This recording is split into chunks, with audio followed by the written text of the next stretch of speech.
tuntutan, pledoi, replik, duplik. Tuntutan sama replik itu berteman, pledoi sama duplik itu berteman, dan mereka seringkali bertentangan karena satu menuntut satu membela gitu. Jadi tuntutan sama replik itu berteman dia tuh, lawannya pledoi sama duplik bertentangan. Nah menurut abang mungkin melihat duplik kemarin melihatnya gimana bang? Secara garis besar Ya katanya. tentunya duplik kemarin ya menyanggah tuntutan kan, dengan segala macam cara, kayak bahasa, argumentasinya lewat bahasa, bukti-buktinya yang disampaikan, ceritanya, faktanya. Tapi semua itu didapat dari persidangan, dari hasil pemeriksaan saksi dan bukti di persidangan. Dari sudut pandang jaksa, saksi dan bukti di persidangan dipakai untuk menuntut. Dari sudut si kuasa hukum maupun si terdakwa, saksi dan bukti di persidangan dipakai untuk membela, begitu. Jadi dua hal itulah yang kemudian masing-masing punya kacamatanya, kacamata penuntutan dan kacamata pembelaan. Nah, nggak usah kita ke substansinya karena masing-masing mereka punya penilaian sendiri dengan kacamatanya. Yang kita lihat sekarang bagaimana kacamata hakim menilai ini. Nah, kacamata hakim akan menilai ini akan kita dapat dari nanti ketika hakim memutuskan. Ketika ada putusan dari majelis, itulah kacamata hakim yang akan dipakai sebagai suatu posisi penghukuman atau posisi pembebasan kalau dinyatakan tidak bersalah. Jadi yang akan kita pakai nanti kacamata hakim dalam memutus. Tapi apakah kemudian langsung dianggap sebagai sesuatu yang berkekuatan hukum tetap? Jawabannya belum tentu, karena nanti jaksa bisa banding, pihak kuasa hukum atau terdakwa juga bisa banding. Jadi belum selesai persoalannya. Pasti akan ada banding di salah satu sisi. Kalau putusan hakim itu satu sisi menguntungkan penuntutan atau malah menguntungkan pembelaan. Begitu. Jadi belum selesai di tingkat pertama ini. Ini kan ada momen menarik ya bang, setelah selesai persidangan,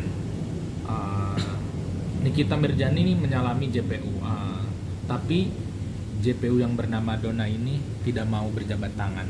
Dan Nikita mengatakan pas ditanya, mungkin Bu Dona sebal sama saya. Itu gimana sih bang ketika orang tidak mau bersalaman? Pandangan abang itu? Karena ya, kita nggak bisa memberi sentimen negatif ke siapapun juga. Baik ke Nikita maupun ke Bu Dona, kita sebut pribadi-pribadi namanya ya.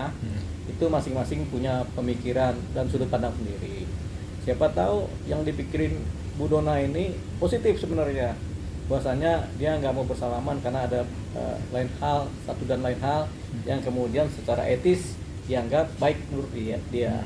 Di sisi lain, si Nikita Mirzani juga pengen salaman, tapi kemudian nggak jadi salaman kan, dia juga bisa berpandangan negatif. Netizen juga punya pandangan sendiri, apakah negatif apa positif, semuanya dan pertimbangannya. Tapi untuk keadaan ini baik jaksa maupun si terdakwa tidak bersalaman juga nggak ada persoalan, begitu. Kadang-kadang ya kita sendiri mau bersalaman sama jaksa cuma begini aja. Nah, kan kadang-kadang begitu.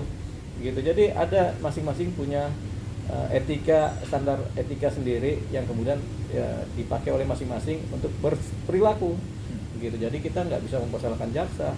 Oh jaksa tidak etis, nggak bisa begitu, karena jaksa punya pandangan sendiri dan pertimbangan yang hanya jaksa Dona yang tahu, begitu. Dan kita tidak bisa menyalahkan itu. Ya kita harus apresiasi atau menghargai apa yang dia punya sikap kan. Itu kan sikap kepribadian seseorang, begitu. Ya, memang kalau di persidangan itu antara pihak jaksa dan pihak terdakwa atau dengan pembelanya kadang-kadang berseteru kan. Berseteru ini memang dalam konteks persidangan gitu. Nah kalau netizen ini kan nggak bisa membedakan itu kadang-kadang. Jadi dianggapnya aja berantem ini pasti ini begini kok masuk ke wilayah pribadi gitu. Padahal jawabannya sih tidak.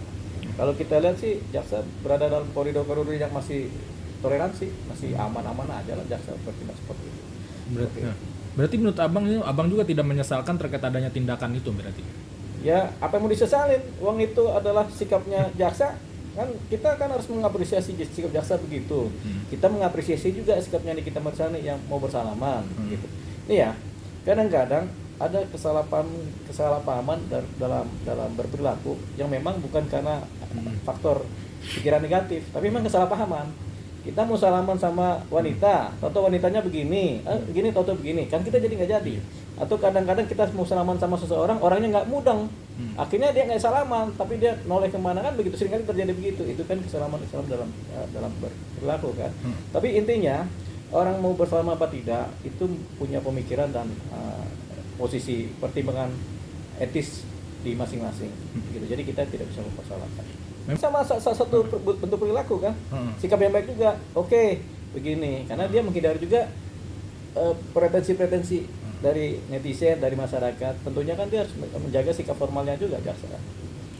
Nah dari Nikita sendiri mengaku tak tersinggung karena kan kata dia nggak ada masalah, bisa dimaklumi. Ya memang katanya. kan dia nggak perlu tersinggung kan begitu. Hidup ini jangan perlu tersinggung lah.